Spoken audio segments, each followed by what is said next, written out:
why a globe? Why a globe? A sphere? Why not a cube or a cylinder or a pyramid?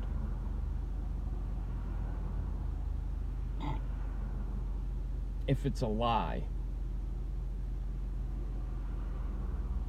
could this be just invented by men and women a few hundred years ago? Why? Why a globe? I would say no. No. The reason for the globe model is because it appears to be a globe. The illusion of the globe is not like a high level overlay, an abstraction of the human mind. Like, you can't say this organization, that institution, this man or woman invented it and lied to us, gave us this lie. The globe, it's meant to appear as a globe. The globe illusion is at the most it's woven, it's part of reality. It's at the most fundamental level of our reality. Now, I'm going to go back to a video game again. If you imagine Halo, for instance, the video game Halo, which is like a space faring game. You're going on ships into different planets and landing and going back up. And you know you're on a globe because you'll maybe be in a ship and there'll be a cutscene and you'll see the planet out in space and you'll come down closer. It zooms in as you're coming down until, you get down to ground level. Then it appears to be a plane again. But you know you're on a globe because you've seen, the space perspective coming down.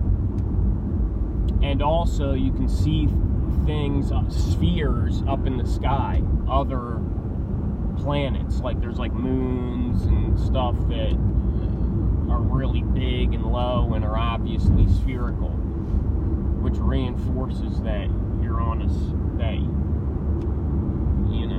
you're probably on a sphere also. But the game, the actual framework, the physics engine of the game is not actually on a sphere. Like if you had like a mod for the game, a creator mod or something, and you started stripping away layers down to the framework of the environment, you'd be left with basically like a grid, a wire frame, and you would see just the flat plane that you're on, and anything else on that would be another layer, like an overlay, like mountains or vehicles or people, whatever would be a different layer.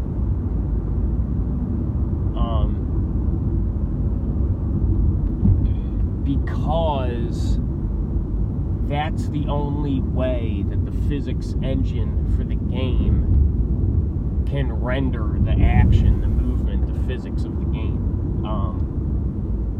It's just way simpler, and it's the only thing we have a real working model for. So they designed this whole game on a flat plane. That's how all the physics work in the game. And they overlay the illusion of the spheres with these cutscenes where you're coming into the planet, but then the actual gameplay will always be on a flat plane. And they'll reinforce it with other spheres that you see, other heavenly bodies. But it wouldn't work. The curved trajectory, the trajectory of objects on curved surfaces or on a globe the physics engine of the game can't render that. It's so complicated, so much information. We couldn't. It's just way simpler to have a flat plane, straight lines. But we want it to be a space game, so we use illusions and added layers to make it a globe, when it's actually not. It's flat. So, and the real reason for that is because it's a virtual environment. Virtual environments must have boundaries.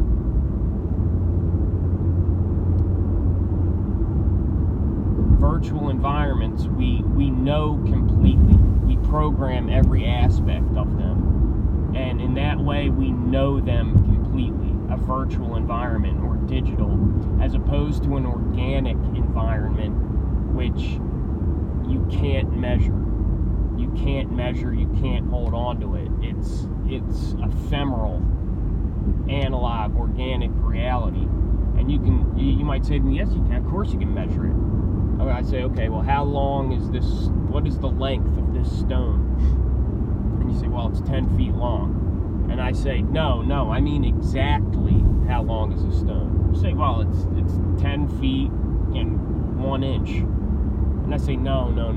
I need to know exactly how long. You say, okay, it's 10 foot, 1.25 inches. And I say, no, you're not understanding me. So you go get the most accurate measuring device in existence that we're able to create right now. And you say it's 10 feet, 1 inch, and, 67 nanometers, or whatever the smallest increment of measurement you're capable of measuring. And when I say at that point, no, I need to know exactly the length of the stone. Do you know what I mean? There's the organic space, organic environments, analog values are not exact. They're a field of probability. That's what the organic world is. And even if, you can't, even if you say, well, I can touch this object, but if we zoom in,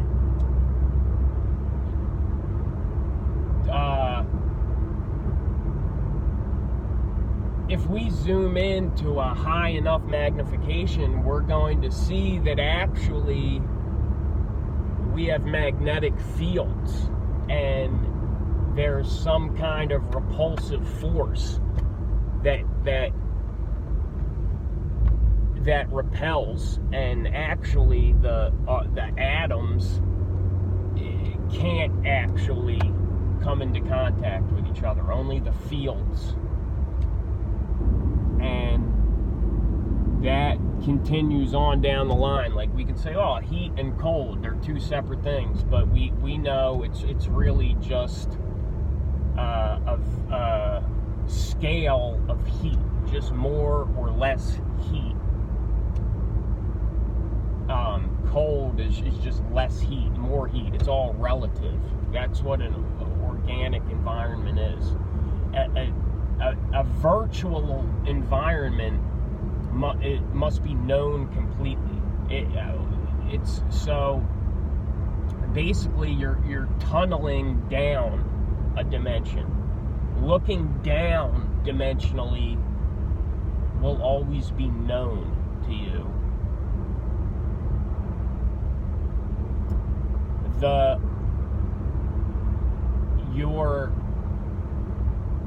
From the perspective of the dimension you're in, it will always be a field of probability, but never known fully. And looking up dimensionally, we can only understand through analogy. So anyway, a virtual environment must have boundaries. We have boundaries. by the way. You know, some people would say the 60th parallel is a boundary, or we have a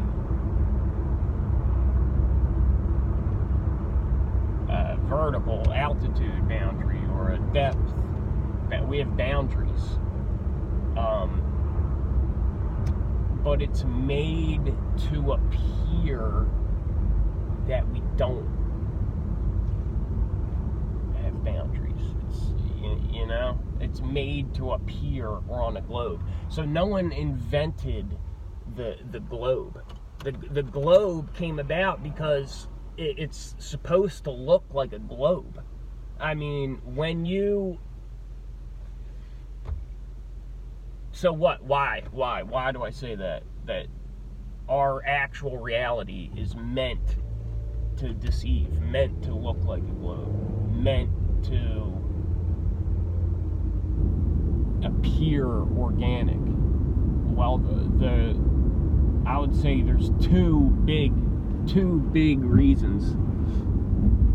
The first one is what are called the planets, wandering stars, these luminaries. That especially, you know, the naked eye planets: Mercury, Venus, Mars, Jupiter, Saturn. Now, as long as, I mean, just looking with the naked eye at the night sky, it appears to be a globe. It fits so perfectly. Because from our perspective, if you imagine we were in space and it's a globe, like, from our perspective, the inner planets, Mercury and Venus, their paths are always going to be closely related to the path of the sun from our perspective. So Mercury, Venus, the sun are always overtaking each other and re-overtaking each other and re-overtaking each other, and they're closely related. And you can imagine how if we were out in space, from our perspective, if they were closer to the center of the system, being the sun, how from our perspective they would always seem to be related to each other in the sun. But the outer planets appear to be unrelated, you know, like crazy, Jupiter, Saturn, Mars, because from our perspective, they're outside, they're outer from us in the system. So, and that is how their paths appear. Now that is funny because, you know, the texts talk about the fallen angels and, you know, Enoch, the luminaries were fallen or cast out because they went out before their appointed times, or they deviated from their course that they were appointed,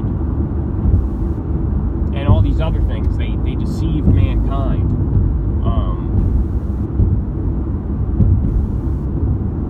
The planets, and you know, these are the Greek, Roman, Greco-Roman gods.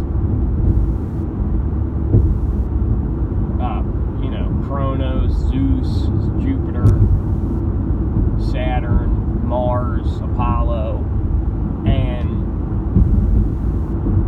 these same gods are kind of like transcribed into the Judeo-Christian set of texts as deceivers, fallen angels, or Nephilim, or these deceiving negative entities led by,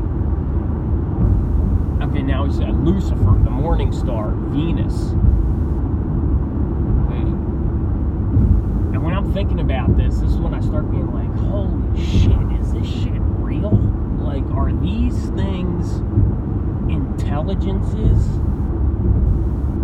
This is the first time I got kind of freaked out a little bit in my thinking in a long time. Like, it was ominous. Like, I felt like they were watching me all of a sudden when I of it. But anyway, so those are the fallen angels. The Nephilim are these naked eye planets, and they are the biggest thing that makes it look like a globe. But the fact remains,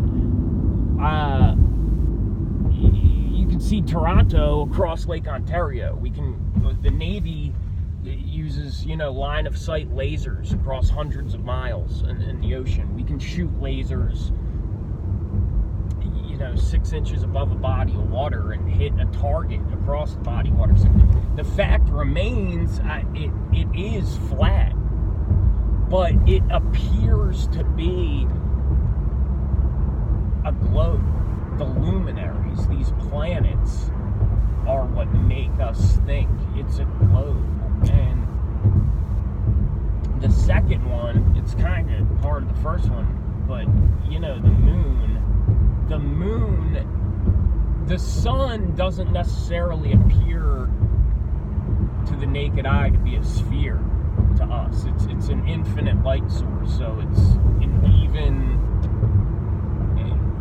it basically appears 2D to us, like a uniform source of light.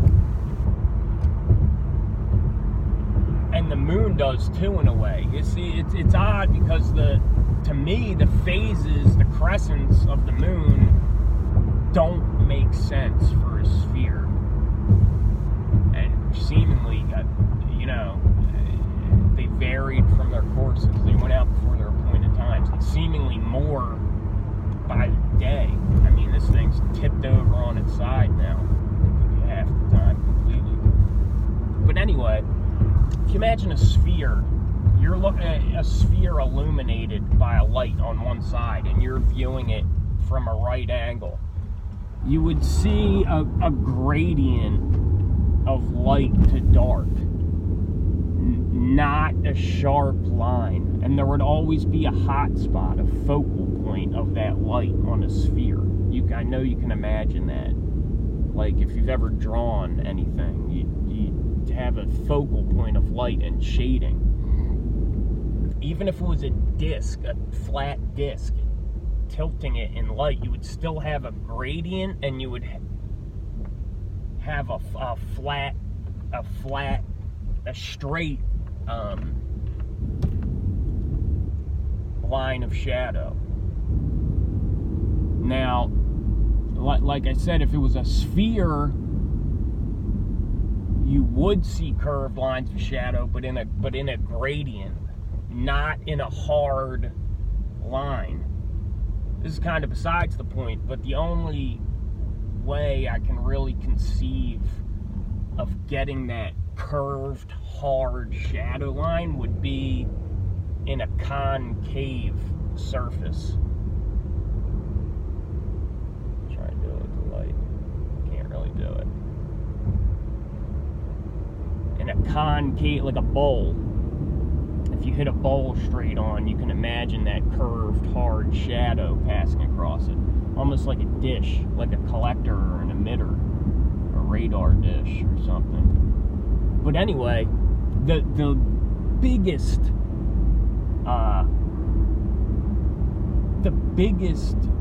reason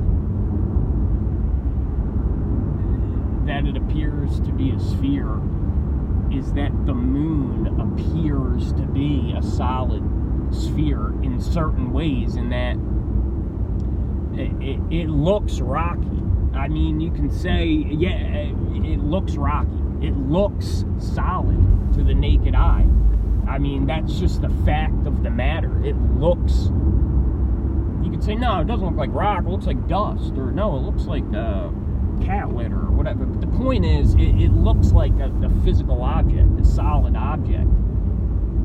But the fact remains, I mean, we can see objects through it. We can see stars through the moon. We can see the blue sky and other things documented through the moon. So, every way you come at it, you hit these impasse conflicts, diametrically opposed, and we can't just keep throwing away the opposite evidence. We have to reconcile with it's a deceptive reality, not just deceptive people or manipulating people. It's a manipulating reality we're in. The moon appears to be a solid rock, and that leads the human mind to, because the only way we learn, communicate, think is through analogy. So through analogy, it leads a human mind to say, hey, maybe I'm on a rocky sphere also. Like I said, there's problems with that. Like, the moon is an even source of light. Like I said, there's no hot spot. Like in a full moon, the luminance of the edge of the moon is exactly the same as the center. That's impossible for a reflected light, especially on a sphere. So the two biggest pieces of the illusion are the planets and the moon. And it's just funny how those are the gods and the fallen ones who deceived mankind. Just all the parallels are very interesting.